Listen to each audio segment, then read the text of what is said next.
In multifamily, this is such a big issue because what happens is if you're trying to be resource sensitive in a large community that has lots of dwellings in it, the folks who build and own the building, which is the common spaces, the parking, the corridors, the fitness, those types of rooms, they can be conservative in their own way, but the vast majority of all the power and resources used in the building is by the residents.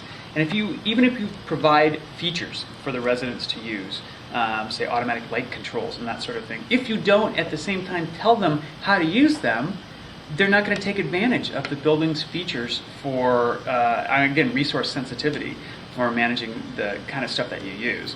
So it's very important to have a program that educates users. I mean, sometimes there's a disconnect between management and resident because the resident pays his own bills for water and power and gas and those sorts of things. But some folks coming in now actually want to conserve that stuff even if they pay the bill.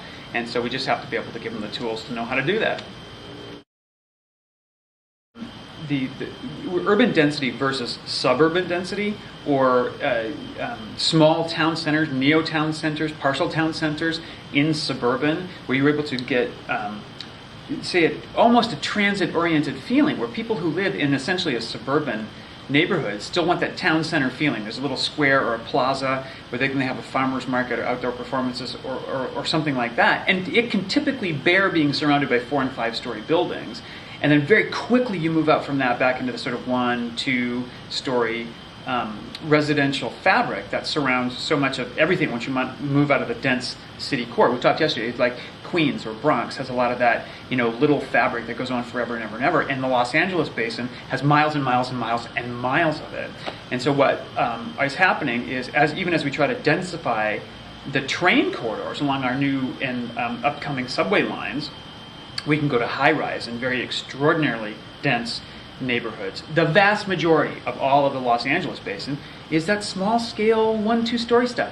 You can create town centers around transit even as it moves farther and farther away from the core, and that appeals to people, to have a little public square. There are 5 things you need to make a great neighborhood. It's the bar, the market, the store, the temple, and the street. And all those ingredients sort of can be extrapolated with varying degrees of authenticity into a suburban town center or a suburban area, which is still where 70% of everybody in the United States lives. The urbanites is a tiny fraction of our overall population, as it turns out. So I see a trend going in that direction for sure. And those of us who are dyed-in-the-wool new urbanists and believe in density and believe in the urban fabric and walkability and all that kind of stuff, probably need to give some space to that movement of those town centers are going to crop up where 70% of everybody else lives. There's a big difference between mechanized parking and automated parking. Mechanized parking needs an operator, and you think it's multiple platforms that are able to lift up to create more space underneath them. But it's a little bit complicated. So you turn your car over to a valet, and the valet does the auto shuffle to get cars where you want. You got a great example here in New York, down in Chelsea at about 10th and 22nd, maybe, of a dual tandem 4-story stacker for cars, but it's mechanized, meaning that an operator has to put the car in the space.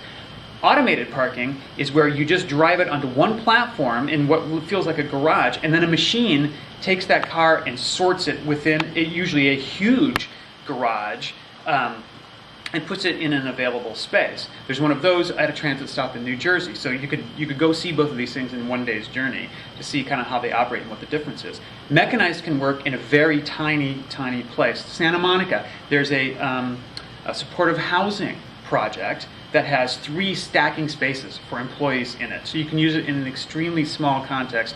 Most people can be trained to operate it safely, but it basically doubles the number of cars you can put in a single space. That's the simplest application of mechanized.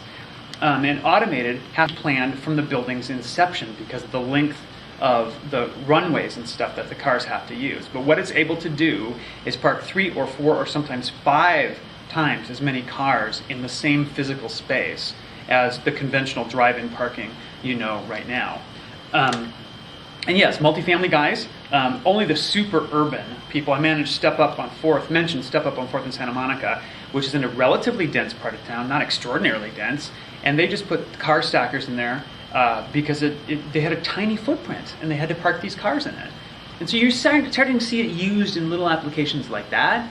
Also, stackers, the simpler ones, can be used in a rehab or a retrofit of an existing building. So multifamily people who already own assets and want to change the parking are going to embrace that first before they go to full-blown automated, which still frightens people, basically. We don't have a lot of models of it here in the US, but it's all over Europe, it's in the Middle East, and places outside of the US who are using it successfully. As dirt continues to stay as expensive as it is and people don't abandon their cars, we need to find more ways to use the dirt more times. And automated parking, eventually, when someone's ready to drink the Kool-Aid and take the leap to put it in a project, will help solve some of that problem. We just have to get past the fear factor.